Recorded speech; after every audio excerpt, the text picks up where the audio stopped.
اهلا بيكم في حلقه جديده على اليوتيوب. اي حد نزل جيم قبل كده او حتى على السوشيال ميديا اكيد سمع جمله اتمرن بوش بول ليج ولا بروس بليت، وايه احسن نظام ممكن يديك نتيجه افضل، وازاي تعرف ان النظام ده مناسب ليك او لا. ده اللي هنعرفه النهارده.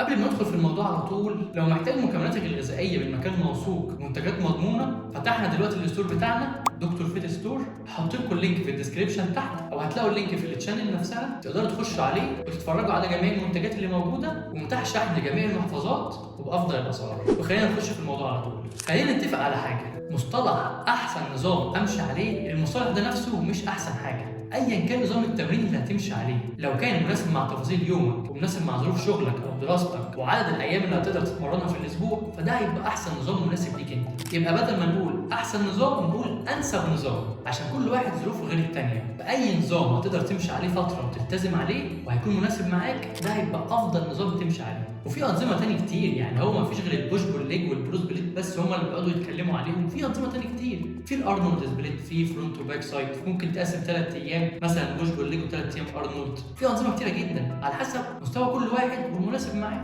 واخر الابحاث والدراسات اثبتت انك لما تزود الفريكونسي او عدد المرات اللي هتتمرن فيها العضله في الاسبوع هيبقى احسن. وطبيعي بالعقل لما اتمرن العضله مرتين او 3 في الاسبوع اكيد هيبقى افضل من مره، بس عايزك ترجع كده خطوه لورا وتاخد الصوره كامله. لازم تعمل حساب الريكفري والراحه بتاعتك. يعني لو هتمرن العضله مرتين او 3 في الاسبوع، لازم تدي لعضلات وجسمك الريكفري اللي هيبقى مناسب مع عدد التمرين شده التمرين دي. والريكفري شامل عدد ساعات النوم بتاعتك تكون كويسه، ومدي الراحه الكافيه لجسمك، والكواليتي نفسها بتاعت النوم بتاعتك عامله ازاي، وكميه الاكل تكون مناسبه، واحتياجك من البروتين يكون مناسب، مش بشده التمارين وزياده التمارين وخلاص، عشان ما يبقاش الكاتابوليزم عندك او الهدم اعلى من الانابوليزم او البنى. وانت في الجيم وانت بتتمرن انت بتهدم في المصل فايبر او الالياف العضليه وبتقطع فيها، وانت نايم بقى جسمك بيبني الالياف دي اقوى واحسن. بس في المقابل لازم تكون مدي جسمك كميه طوب كافيه اللي هتبني.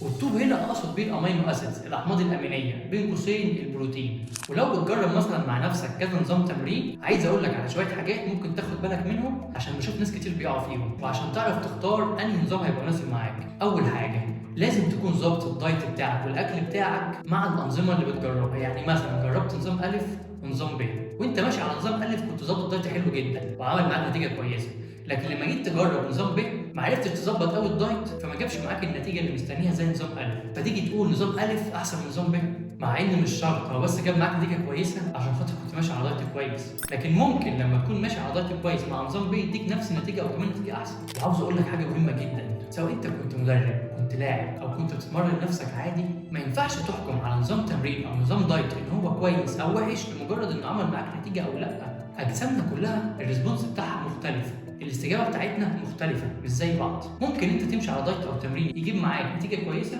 بس حد تاني نفس جسمك ووزنك وطولك يمشي على نفس النظام في التمرين والدايت ويعمل نتيجه مختلفه عنك خالص. كل واحد بيبقى غير التاني، فاجسامنا كلها مختلفه عن بعض. وتاني حاجه عاوز اقول لك عليها وتخلي بالك منها، انك تدي كل نظام تمرين حقه، تدي كل نظام تمرين الوقت الكافي ليه عشان تعرف جاب معاك نتيجه ولا لا. ما تقعدش كل 3-4 اسابيع تغير تمرينك وتروح لتمرين جديد، عشان مش هتلحق تتطور وتجيب اخرك في الاوزان وتوصل للبيك بتاعك في التمارين وافضل اداء ليك. لو بتغير تمرينك كل 3-4 اسابيع عقبال ما تيجي تتطور وتحس انك وصلت الوزن كويس، تقوم تيجي بعد كده تغير التمرين ونعيد تاني من الاول، يبقى استفدت ايه؟ وكمان مش هتعرف تراقب التطور بتاعك. كل ما تيجي تتطور في تمرين تقوم مغيره، كل ما تيجي تتطور في تمرين تقوم مغيره تاني. فاقل مده تمشي عليها على نظام تمرين هي من شهرين ل3 شهور، ودي اقل حاجه. انا شخصيا كان في تمارين بقعد عليها ب6 و7 شهور، وفي ناس كانوا بيتمرنوا معايا قعدنا فترات زي دي والحمد لله كلهم عملوا نتائج كويسه. فادي لنفسك فتره كافيه لكل تمرين بتمشي عليه عشان تعرف النتيجه بتاعته عليك عامله ازاي. الموضوع ما بيجيش من يوم وليله، الموضوع عايز صبر والتزام ومجهود عالي.